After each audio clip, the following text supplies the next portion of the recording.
Obviously, you've been working towards this moment for a very long time, and now it's finally almost here, I guess. What's the emotion like for you on fight week? I'm excited and I'm ready. Like you said, John, yes, I have been working for this my entire career.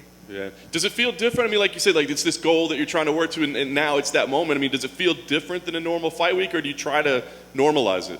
I absolutely try to normalize it. Keep it simple, stupid. It's just another fight at the end of the day. If you get a belt at the end of the night, that's cute.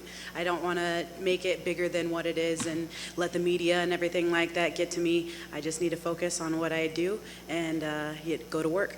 Nice. You were obviously vocal when things got rescheduled. You had the August call out there, why she's not here. What was going through your head at that time? Like, were you concerned that like somebody's going to take this away from me, or did you always know that this moment would get here?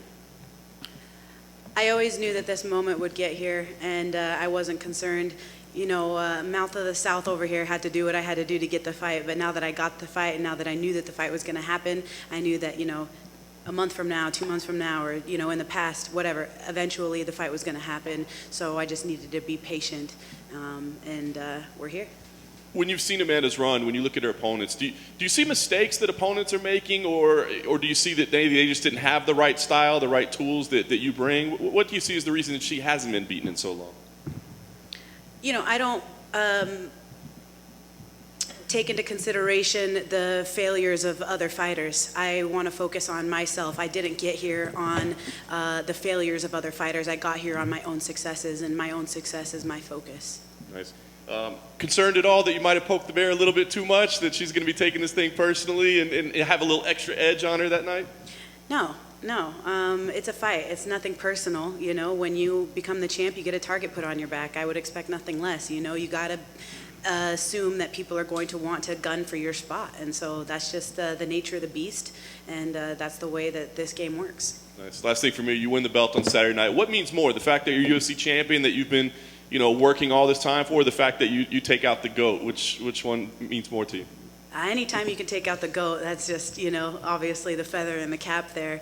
But I truly am ready to step into the light of becoming the new bantamweight world champion. I'm ready to be that role model for young women, for young men, just to let them know that, from a little tiny garage in Spokane, Washington, you can make it. You can make your dreams come true, and I'm ready to step into that light.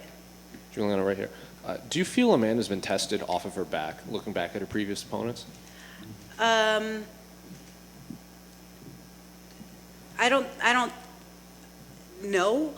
I think that there's been situations where people aren't able to put her there. But as you saw in her last fight with Jermaine, she was getting triangled. She was getting put in vulnerable situations that people haven't seen before. But, she's human. She's human just like I am, so. I remember after your win against Sarah McMahon, you had said you kind of knew taking her down, that was the path to victory, just looking at Sarah's previous opponents, that what they did well against her. So when you're watching all of those opponents kind of find some sort of success off there, like working on with Amanda on the ground, is that what you're seeing as well, like a path to success that they couldn't achieve in there? My path to success is just to focus on me and what I can do, and literally going to work and doing my job. I can't not tell you what she's going to do. I can just tell you that I will be ready to answer, and I will be ready for whatever she brings. Then on one of the embeddeds, your coach said that you are, quote, the perfect person to deal with that kind of firepower that Amanda Nunes is bringing. So what exactly does he mean that sets you apart, that you can deal with the firepower that Amanda Nunes brings? I mean, if you look back at any of my previous fights, I've only dropped 2 fights in the last 10 years, and they were to champions, and I was winning. If you go back and you look back at those fights, I'm literally winning. I have them dead in the water. I made some amateur mistakes that I have been able to clean up, and I'm ready to execute. And I think that the most important thing is to go out there and just do my job and focus on what I can do and make sure that I execute. Julianna, in the middle right here. You've done commentary work before, Commentating, right? Just curious to know how kind of working on that side of things mentally helps you prepare and analyze, opponents, if it has at all.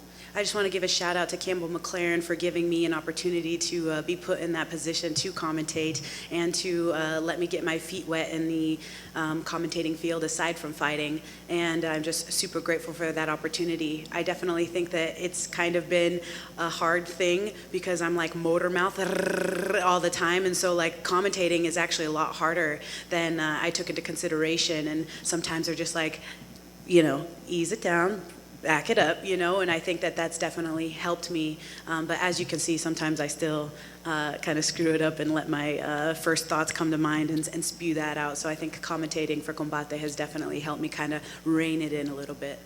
And, obviously this has been a fight that you've been wanting for a long time. So in a way, do you kind of like having had more time to prepare for it? Or is it like, oh, I still would have wished I had it back when, it was supposed to happen? It doesn't matter to me. Like I said, it doesn't matter. We're fighting, and that's the most important thing, is whether it was supposed to be in August or December, the moral of the story is that we will be fighting. We will be getting locked into the cage, and that's going to be on Saturday. And so there's no need to, keep beating a dead horse. We're fighting. Best of luck, Julianna. Thank you.